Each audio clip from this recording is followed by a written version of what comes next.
السلام عليكم، كيف دايرين؟ لاباس عليكم؟ كيف دايره احوالكم؟ نتمنى تكونوا بخير وعلى خير وانتم بالصحه والعافيه ان شاء الله. يلقاكم هذا الفيديو بكل ما كتمناو يا ربي. مرحبا بكم فيديو جديد في قناتي. اليوم كيف ما كتشوفوا البنات درت واحد كوتي، وفي نفس الوقت درت واحد البغرير وبغيت نشارك معكم المقادير ديالو اللي كيجيو ساهل ماهل بالنسبه للبنات المبتدئات اللي مازال ما كيعرفوش يحضروا هكا البغرير اولا ما كيصدقش ليهم. وكتحيري بعض المرات شنو ديري في الكوتي، شنو توجدي. شي حاجه تكون سهله خفه نزربه دغيا توجد، ما تاخذلكش لا وقت ولا مجهود. فغنشارك معكم هاد الطريقه هذه ديال البغرير اللي كتجي صراحه زوينه وهائله وساهل في التحضير. يعني المقادير ديالو سهله وكيجيو المقادير مضبوطين 100%، وغينجح معكم من اول مره غادي ديروه. يعني اول مره غادي تستعملوه غادي ينجح معكم، تيقوني. ونبداو على بركه الله في المقادير. كيف ما كتشوفوا البنات غادي نحتاجو ان شاء الله 4 ديال الكيسان ديال الماء اللي يكون دافي. هذه اول خطوه.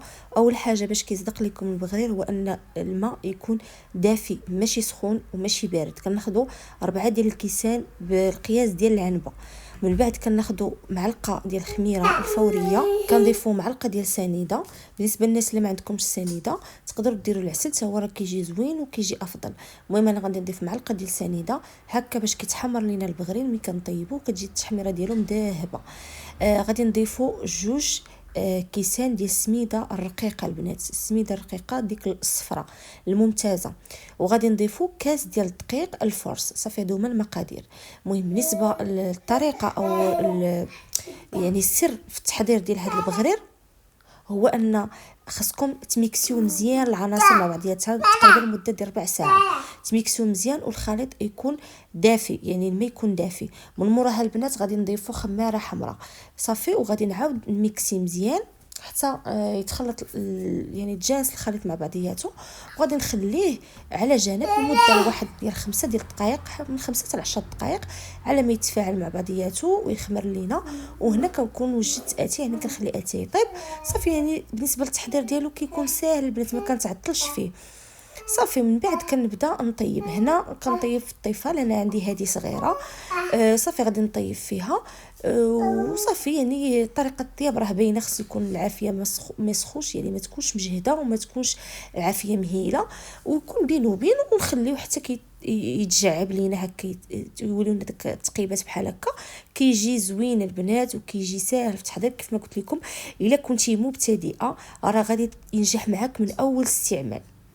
تيقوني هاد المقادير كيجيو زوينين وكيجيو مضبوطين، وكتستعمليه خفه نزربن. الا جا عندك شي ضيف شي واحد بحال هكا يعني ما لقيتي ما ديري هاد البغرير هذا كيجي ساهل البنات وما فيش المقادير بزاف.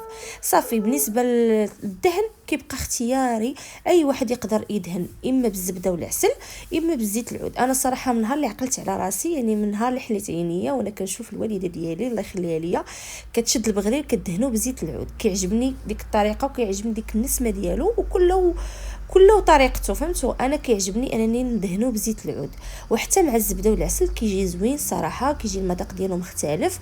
المهم انا من الناس اللي كنبغي زيت العود في البغرير، ولكم الاختيار، يعني كل واحد شنو كيختار وشنو كيفضل انه ياكل معاه.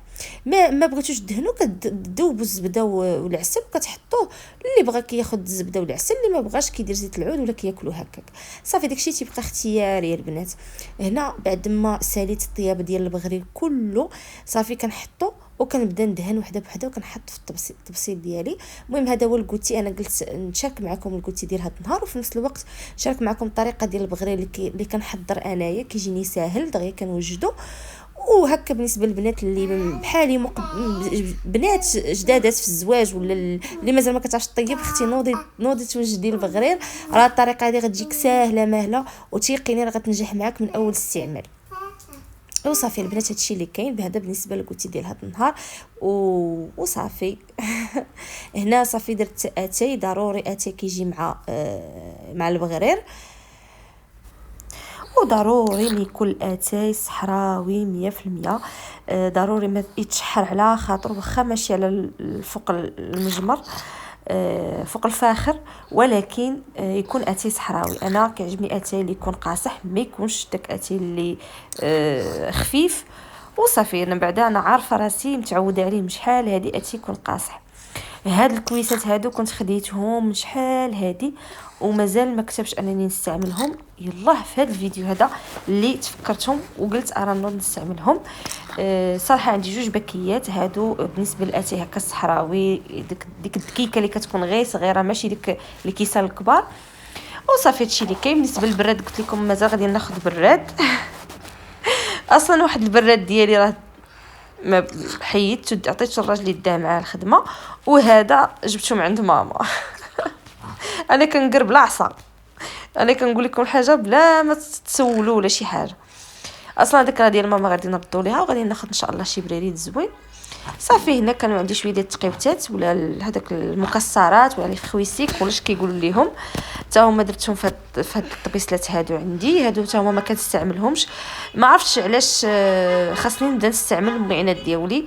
انا داكشي اللي عندي في الكوزينه داكشي اللي زوين كنخبعو زعما على حساب الضياف، وداكشي اللي عندي العادي كنخليه. ولكن هذا راه غلط، خاصني داكشي اللي زوين نستعملو انا راسي هي الاولى، وعاد ديك الساعه على جا الضيف ديك الساعه نرحبوا به وديك الساعه نحطوا ليه ما احسن. وفهمت يعني ديما الانسان خصو يسبق من راسو. هادي ما كنديرهاش انا بعدا. ولكن اليوم ملي تفكرت انا عندي الماعن قلت انا نستعملهم ما نخليهمش محطوطين. المهم صافي هادشي اللي كاين. هذا هو بالنسبه للقوتي ديال هذا النهار. قوتي خفيف بسيط عادي ديال الناس، بلا زواق بلا نفاق بلا بروتوكول بلا فلتر. وصافي هادشي اللي كاين البنات. المهم نتمنى الفيديو يعجبكم، نشوفكم ان شاء الله في فيديو جديد. المهم شي حاجه الا صورتها معكم راه غنبارطاجيها معكم. وصافي هادشي اللي كاين البنات. كنبغيكم بزاف بزاف، تهلاو في راسكم. ما تنساوش الا عجبتكم القناه الاشتراك فيها، تفعلوا الجرس، وسمحوا لي على الصداع ديال الماطر. ما لقيتش شي وقت اخر من غير هذا باش نهضر معكم. وصافي هادشي اللي كاين البنات. نتمنى انكم تجربوا هاد البغرير هذا لانه صراحه ساهل ماهل، وتعطيني الراي ديالكم فيه. كنبغيكم بزاف بزاف، تهلاو في راسكم. باي باي. خليكم مع البغرير.